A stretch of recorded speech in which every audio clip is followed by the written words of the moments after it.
नमस्कार दोस्तों, मैं गौरव एक बार फिर से आप सबका स्वागत करता हूं आपके अपने परिवार स्वाध्याय सीरीज में। दोस्तों, आपके जो ये क्वेश्चन की सीरीज चली हुई है, ये यूपी ट्रिपल एससी में पूछे गए क्वेश्चन हैं। जितने भी आपको ये क्वेश्चन आते हैं, ये सभी यूपी ट्रिपल एससी में पूछे गए क्वेश्चन हैं। प्रीवियस ईयर जो पेपर होते हैं उनसे ही ये क्वेश्चन लिए गए हैं। तो आप लोगों की तैयारी का आप लोगों को पता चलेगा कि आपकी तैयारी कैसी चल रही है। तो आइए हम शुरू करते हैं। आपका पहला क्वेश्चन, नंबर 1 क्वेश्चन क्या कहता है? अनुपम का पर्यायवाची क्या, अनुपम शब्द का पर्यायवाची क्या है? बताइए, अनुपम का पर्यायवाची शब्द क्या है? स्वर्गीय, लौकिक, पार्थिव या अद्वितीय? तो क्या होगा बताइए, अनुपम का पर्यायवाची क्या हो जाएगा? अनुपम का पर्यायवाची हो जाएगा अद्वितीय। क्या हो जाएगा? अद्वितीय हो जाएगा। अगर और पर्यायवाची की बात करता हूं तो हो जाएंगे अपूर्व। क्या हो जाएंगे? अपूर्व, अपूर्व हो जाएंगे। अगर बात करूं अद्भुत, क्या हो जाएंगे? अद्भुत, अद्भुत हो जाएगा। अगर और पर्यायवाची की बात करते हैं हम तो हो जाएगा अनूठा।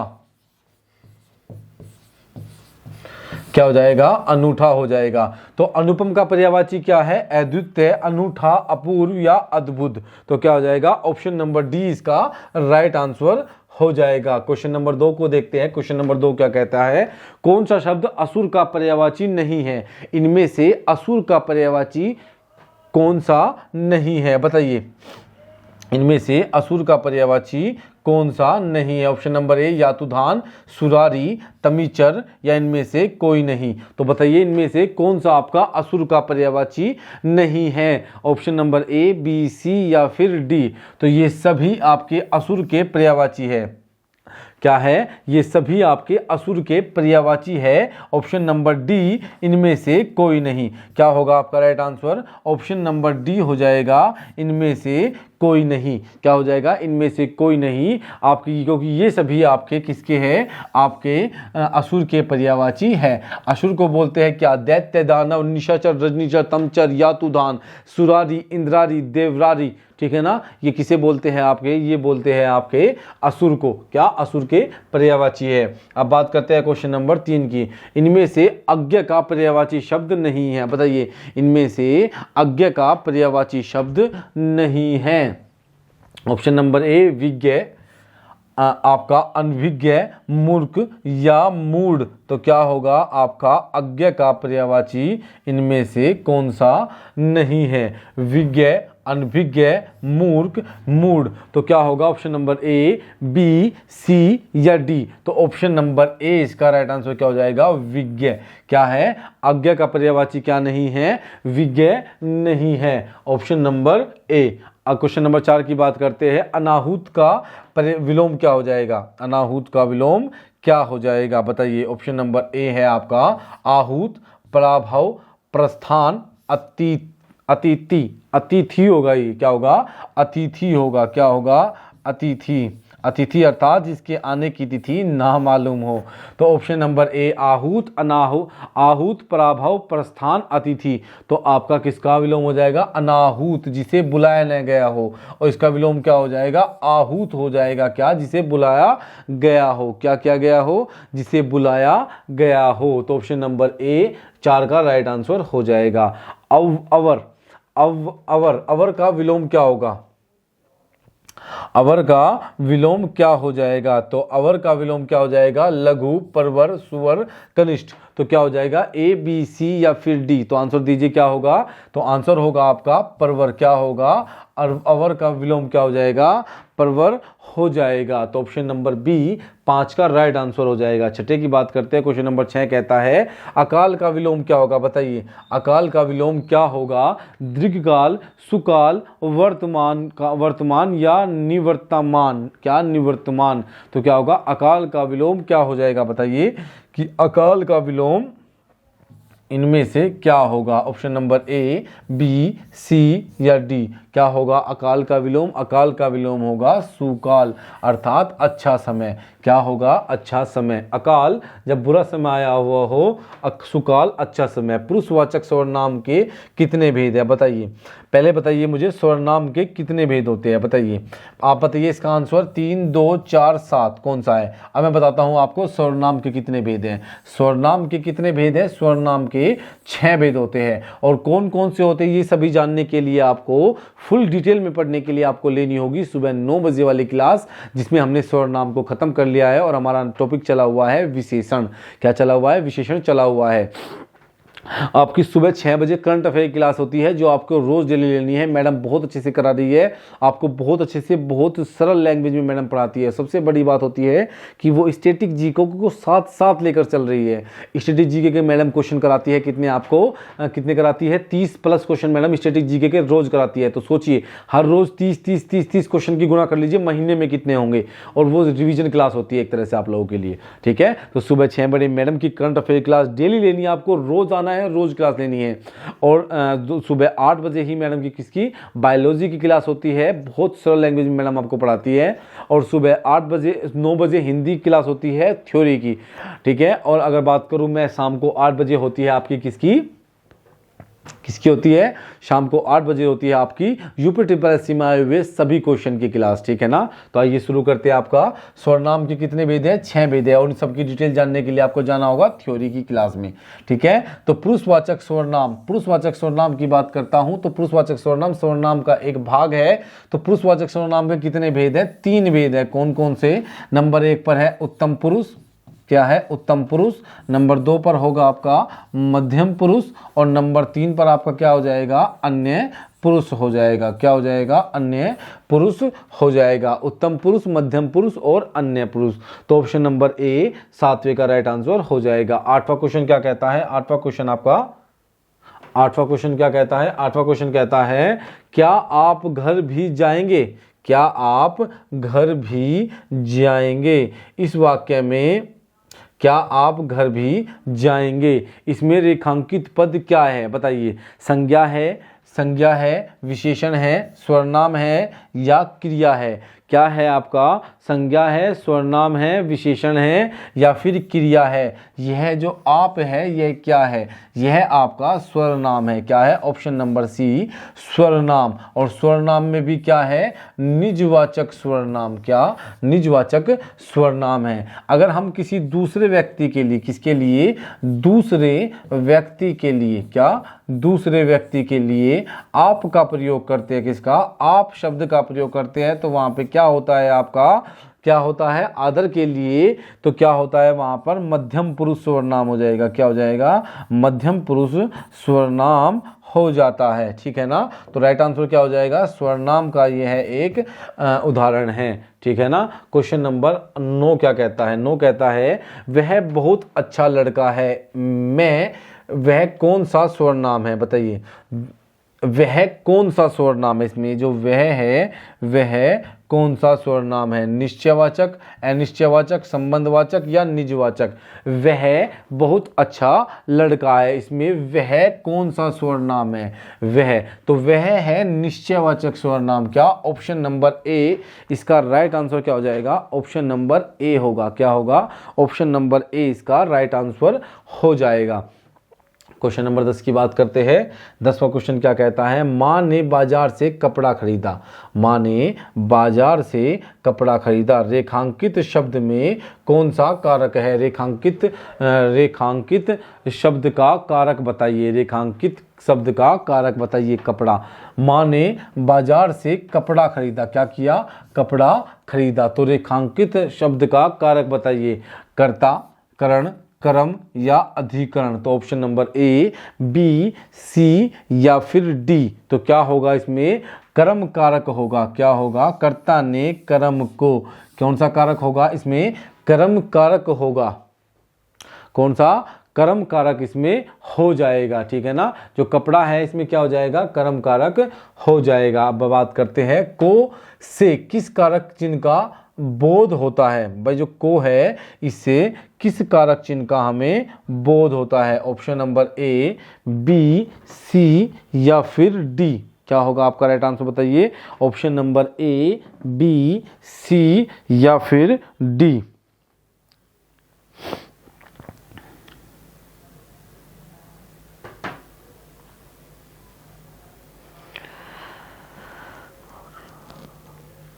बताइए दोस्तों, आपका राइट आंसर क्या हो जाएगा? ऑप्शन नंबर ए, बी, सी या फिर डी, इनमें से राइट आंसर क्या हो जाएगा? ठीक है ना।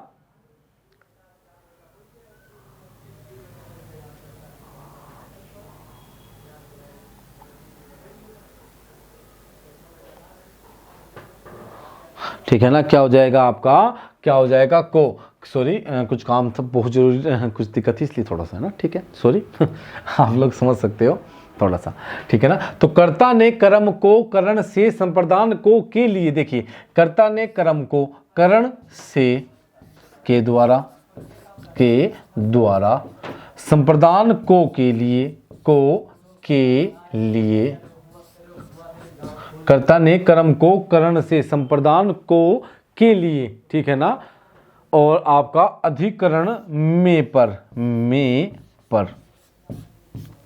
दो जाएंगे, में और पर। तो कर्ता ने कर्म को करण से संप्रदान को के लिए, ठीक है ना। यहाँ को के लिए दूसरे के लिए काम करने की अनुभूति है, और को से किस कारक चिन्ह का बोध होता है? तो किससे? ऑप्शन नंबर ए और ऑप्शन नंबर सी दोनों में आपका को कारक का हमें बोध हो जाता है।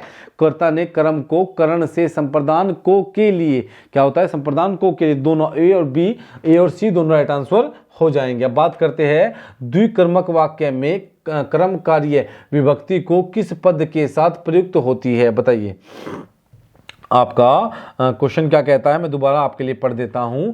द्विकर्मक वाक्य में कर्म कार्य विभक्तियों को किस पद के साथ प्रयुक्त होती है? गौण पद के साथ होती है। किसके होती है? गौण पद। Option number C, option number C. ऐसा क्यों है? देखिए मैं आपको एग्जांपल दे देता हूं इसका, कि इसका एग्जांपल क्या होगा। एग्जांपल होगा आपका, रोहित मोहन को पैसे देता है। क्या करता है? लिखिए, राम मोहन को पैसे देता है। क्या करता है? पैसे देता है। यह आपके लिए समझना जरूरी है। देखिए समझिए आप लोग, राम मोहन को पैसे देता है, इसमें क्या कहा है? द्विकर्म। जिस वाक्य में दो कर्म दिए हुए, कहना चाह रहा है वाक्य में कर्म कार्य विभक्ति, अर्थात जो कर्म की विभक्ति होती है को, क्या होती है? को। जो कर्म की विभक्ति होती है को, उसमें जो को किस पद के साथ प्रयुक्त होती है? बताइए किस पद के साथ। मैं इसको वापस से रब कर देता हूं। लिखिए, राम मोहन को पैसे देता है। ये लिखा है ना मैंने। क्या करता है? पैसे देता है। आपका जो वाक्य है वो क्या कह रहा है? द्विकर्मक वाक्य में, अर्थात जिसमें दो कर्म हो, जिस वाक्य में दो कर्म हो, कर्म कार्य विभक्ति, अर्थात कर्म की विभक्ति को किस पद के साथ प्रयुक्त होती है? तो बताइए किस पद के साथ प्रयुक्त होती है?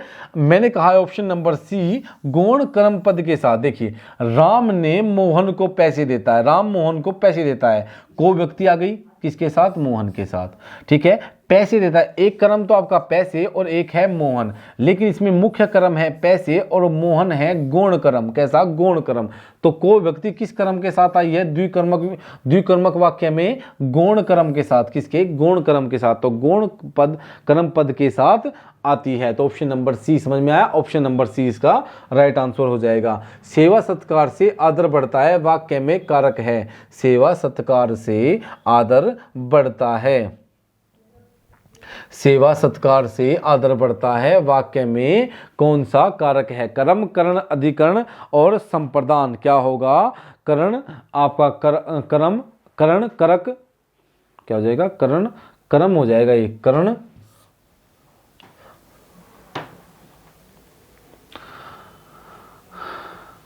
ये करण हो जाएगा। यहाँ पे गलत लिखा हुआ है, ये है करण। क्या है? करण। कर्ता ने कर्म को करण से।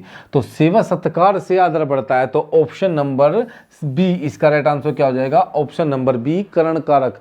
ऑप्शन नंबर बी, करण कारक इस वाक्य का राइट आंसर हो जाएगा। क्वेश्चन नंबर 14 क्या कहता है? क्वेश्चन नंबर 14 कहता है, मुझसे उठा नहीं गया। मुझसे उठा नहीं गया। इस वाक्य में वाच्य है। वाच्य के कितने प्रकार है? वाच्य के 3 प्रकार है, कृत, कर्म और भाववाच्य। तो बताइए मुझसे उठा नहीं गया, इस वाक्य में कृतवाच्य, कर्मवाच्य, भाववाच्य कौन सा वाच्य है? मुझसे उठा नहीं गया, तो कहीं ना कहीं भावनाओं से जुड़ी हुई बात है, तो ऑप्शन नंबर सी भाववाच्य इसका राइट आंसर क्या हो जाएगा? ऑप्शन नंबर सी इसका राइट आंसर हो जाएगा। क्वेश्चन नंबर 15 क्या कहता है? 15 कहता है मोहन से चला नहीं जाता, इस वाक्य में कौन सा वाच्य है? इस वाक्य में कौन सा वाच्य है? कृत, कर्म, भाव, कर्म, भाव, कृत, इनमें से कोई नहीं। ऑप्शन नंबर ए, बी, सी या फिर डी, तो इनमें से कौन सा राइट आंसर हो जाएगा आपका? ऑप्शन नंबर कर्म, कृत, भाव, बताइए कौन सा हो जाएगा आपका? भाववाच्य इसका राइट आंसर क्या हो जाएगा? ऑप्शन नंबर बी हो जाएगा।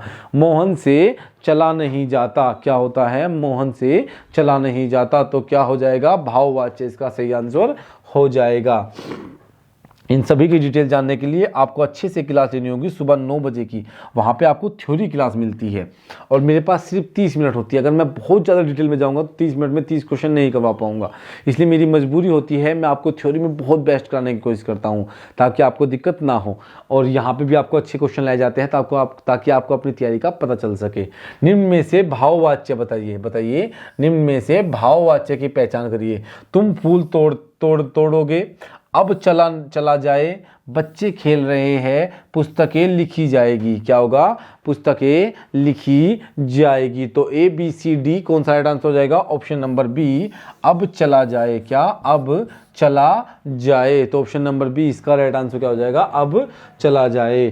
कान पकड़ने का अर्थ बताइए क्या है भाई? कान पकड़ना का एक अर्थ क्या है? कान पकड़ने का अर्थ बताइए आपका? प्रतिज्ञा करना, कान पक जाना, गलती करने पर दूसरों की कान पकड़ना, यह मुहावरा नहीं है। तो बताइए इस मुहावरे का अर्थ क्या हो जाएगा आपका?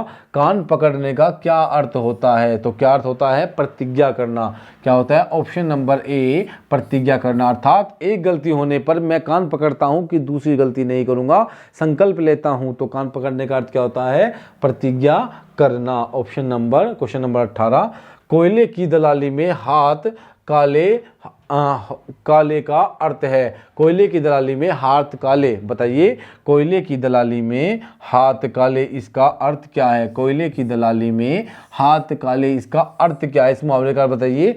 कोयले का व्यापार मत करो, कोयले की दलाली में हाथ गंदे हो जाते हैं, दलाली नहीं करनी चाहिए, खराब काम का परिणाम भी खराब होता है। तो ऑप्शन नंबर ए, बी, सी या डी बताइए क्या होगा? तो ऑप्शन नंबर डी इसका राइट आंसर हो जाएगा कि खराब काम नहीं करने चाहिए।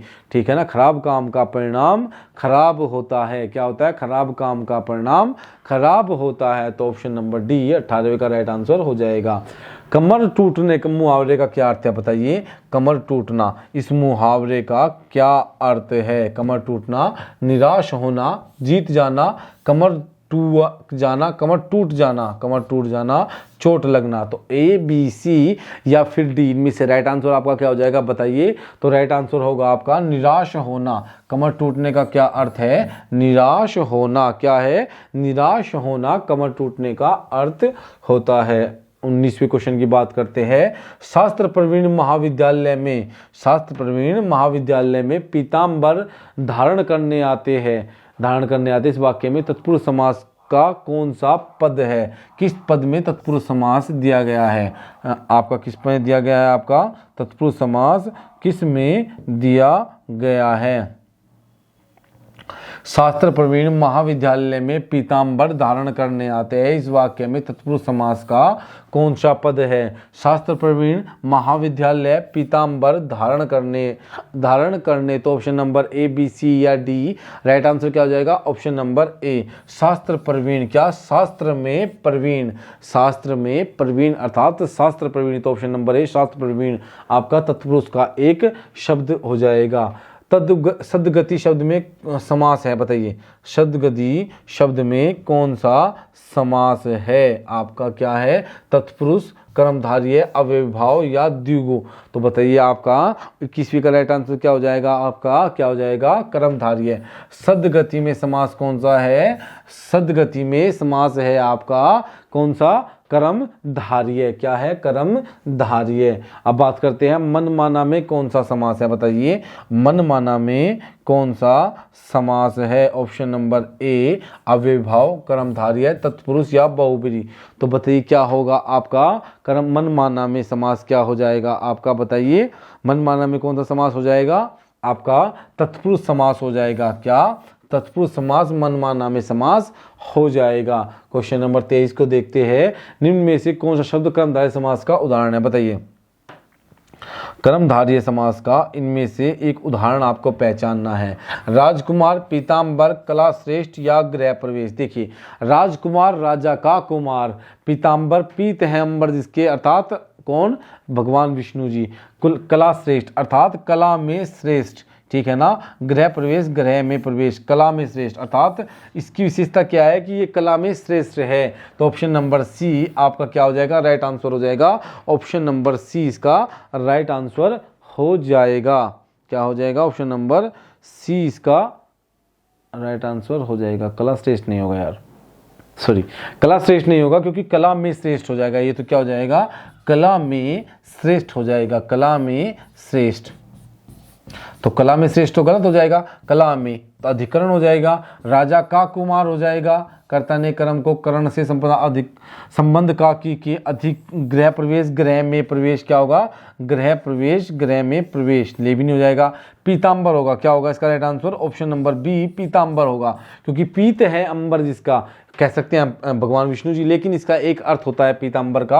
अगर बहुब्रीहि समास होता हम चुन लेते, लेकिन पीताम्बर का एक अर्थ होता है अंबर, क्या? आसमान, और कपड़ा मतलब अंबर माने कपड़ा भी होता है, और पीत माने पीला होता है, पीला कपड़ा। कपड़े की विशेषता कैसी है? वो पीला है। तो ऑप्शन नंबर बी इसका राइट आंसर क्या हो जाएगा? ऑप्शन नंबर बी हो जाएगा। गुरुदेव शब्द में समास है, गुरुदेव शब्द में कौन सा समास है? अव्ययीभाव, तत्पुरुष, बहुब्रीहि, कर्मधारय। क्या होगा? 24वें का राइट आंसर क्या हो जाएगा? 24वें का राइट आंसर हो जाएगा ए, बी, सी या डी, कौन सा हो जाएगा बताइए? तो ऑप्शन नंबर डी इसका राइट आंसर क्या हो जाएगा आपका? कर्मधारय, क्योंकि गुरुदेव का अर्थ होता है गुरु रूपी देव। क्या होगा? गुरु रूपी देव। तो कौन सा होगा आपका? कर्मधारय। ऑप्शन नंबर डी इसका राइट आंसर हो जाएगा। 25 क्या कहता है? घनश्याम शब्द में कौन सा समास है, बताइए घनश्याम शब्द में कौन सा समास है आपका? द्विगु, कर्मधारय, बहुब्रीहि या तत्पुरुष। ये सवाल बहुत अच्छा आया है, बहुत ज़्यादा अच्छा सवाल आया है, क्योंकि इसके द्वारा हमें दोनों चीज़ों का पता चल जाता है। घनश्याम शब्द में कौन सा समास है? देख घनश्याम, घनश्याम किसे कहा जाता है? श्री कृष्ण को भी कहा जाता है। किसे कहा जाता है? श्री कृष्ण को भी घनश्याम ही कहा जाता है, बिल्कुल कहा जाता है श्री कृष्ण को घनश्याम। अर्थात अगर हम इसे कर्मधारय में लेकर जाए, घन के समान श्याम, क्या कहेंगे इसे? घन के समान श्याम, घन के समान श्याम, घन के समान श्याम। तो देखिए अगर घनश्याम को लोगे आप इस फॉर्म में तो होगा बहुब्रीहि, ठीक है। अगर घनश्याम को लोगे इस रूप में तो होगा कर्मधारय। तो इसका राइट आंसर क्या हो जाएगा? ऑप्शन नंबर बी एंड सी इसका राइट आंसर हो जाएगा। बी एंड सी ये दोनों इसके राइट आंसर हो जाएंगे। 25वें नंबर के क्वेश्चन के 26वें को देखते हैं। शायद पिताजी आ जाए, इस प्रकार का वाक्य है, बताइए इस प्रकार का वाक्य कैसा है? कैसा है इस प्रकार का वाक्य बताइए आप लोग? आज्ञार्थक, संदेहार्थक, इच्छार्थक या संकेतार्थक। तो क्या होगा? 26वें का राइट आंसर क्या हो जाएगा? Option number B. संदेह किया है उसने कि शायद पिताजी आ जाए, शायद ना आए, तो संदेह है ना, संदेह किया है उसने। इनमें से कौन सा वाक्य संदेहवाचक है बताइए? इनमें से कौन सा वाक्य संदेहवाचक है? ऑप्शन नंबर ए, बी, सी या डी। दयाशंकर शिवपुरी में रहता है, राजेंद्र आलमपुर में रहता है, शायद सुरेश इगतपुरी में रहता है, क्या शंकर रामनगर में रहता है? बताइए इसमें संदेह कौन सा है? संदेहवाचक शब्द है आपका शायद सुरेश इगतपुरी में रहता है। ऑप्शन नंबर सी इसका राइट आंसर क्या हो जाएगा? ऑप्शन नंबर सी इसका राइट आंसर हो जाएगा। 28 की बात करते हैं। शायद आज रोशनी गुल हो जाए, शायद आज रोशनी गुल हो जाए, इस वाक्य में अर्थ की दृष्टि से वाक्य का भेद है संकेतवाचक, विधानवाचक, इच्छावाचक, संदेहवाचक। तो क्या होगा? संदेहवाचक। ऑप्शन नंबर डी इसका राइट आंसर क्या हो जाएगा? संदेहवाचक इसका राइट आंसर हो जाएगा। 29वां, उसने अपने को निर्दोष घोषित किया। इस सरल वाक्य के मिश्र वाक्य का रूप निम्नलिखित में से कौन सा होगा? अर्थात ये कहना चाहता है कि सरल वाक्य को मिश्र वाक्य में बदलो। उसने अपने को निर्दोष घोषित किया। क्या किया? ऑप्शन नंबर ए, उसने कहा कि मैं निर्दोष हूँ। ऑप्शन नंबर बी, उसने कहा और वह निर्दोष घोषित हुआ। ऑप्शन नंबर सी, उसने कहा कि उसे निर्दोष घोषित किया गया। ऑप्शन नंबर डी, उसने कहा कि मैं अपने को निर्दोष घोषित करता हूं। तो ऑप्शन नंबर ए, बी या सी या फिर डी, इनमें से राइट आंसर क्या हो जाएगा? आपका बताइए क्या होगा? उसने कहा कि मैं निर्दोष हूं। किसने कहा? उसने कहा। सरल वाक्य किसे कहते हैं? जब एक विधेय और एक ही उद्देश्य हो। और उस मिश्र वाक्य किसे कहते हैं? मिश्र वाक्य एक वाक्य पर दूसरा वाक्य पहले वाक्य पर डिपेंड होता है। संयुक्त वाक्य किसे कहते हैं? जहाँ एक से अधिक वाक्य, जहाँ दो सरल वाक्य होते हैं और दोनों का अलग अलग अर्थ होता है। ठीक है ना? उसने कहा कि मैं निर्दोष हूं। ऑप्शन नंबर ए इसका राइट आंसर हो जाएगा। 29 की बात करते हैं। साधारण वाक्य को मिश्र वाक्य में बदलिए। हर श्रृंगार को देखते ही मुझे रीता की याद आ गई। बताइए इसका राइट आंसर क्या हो जाएगा? ऑप्शन नंबर ए, बी, सी या फिर डी। क्या होगा? ऑप्शन नंबर ए, बी, सी या फिर डी। साधारण वाक्य को मिश्र वाक्य में बदलना, मतलब सरल वाक्य को मिश्र वाक्य में बदलिए। हर श्रृंगार को देखते ही मुझे रीता की याद आ जाती है। हर श्रृंगार की ओर देखता हूँ तब मुझे रीता की याद क्यों आती है? क्या होता है आपका? ऑप्शन नंबर बी, हर श्रृंगार की ओर देखता हूँ तब मुझे रीता की याद नहीं आती। जब मैं हर श्रृंगार की ओर देखता हूँ तब मुझे किसकी याद आती है? रीता की याद आती है। तो ऑप्शन नंबर सी इसका राइट आंसर क्या हो जाएगा? ऑप्शन नंबर सी इसका राइट आंसर हो जाएगा। तो दोस्तों ये 10 क्वेश्चन थे, 30 क्वेश्चन थे जो हमने कंप्लीट कर लिए हैं। आप लोग सुबह की करंट अफेयर में रोज आइए, डेली करंट अफेयर करिए। मैडम आपको बहुत अच्छे से कराती है विद स्टैटिक जीके। और 8 बजे मैडम की बायोलॉजी क्लास होती है। आप लोग हमें फॉलो कर सकते हैं इंस्टाग्राम पर, फेसबुक पर, टेलीग्राम पर और ट्विटर पर। और इन सब के लिंक आपको नीचे डिस्क्रिप्शन में मिल जाएंगे। तो जाइए और वहाँ से हमें फॉलो करिए। आपको अगर ये पीडीएफ चाहिए तो ये पीडीएफ आपको टेलीग्राम पे मिलेगी। सेम इसी फॉर्म में आपको पीडीएफ टेलीग्राम पे मिल जाएगी। तो आप लोग जाइए, नीचे डिस्क्रिप्शन में लिंक दिया हुआ है, और टेलीग्राम पर जाइए और फॉलो करिए। वहाँ से आप लोग पीडीएफ चाहो तो डाउनलोड कर सकते हो। इसकी पीडीएफ आपको उस पर मिल जाएगी, किस पे? टेलीग्राम पे मिल जाएगी। तो धन्यवाद दोस्तों, आज के लिए यहीं तक रखेंगे। धन्यवाद।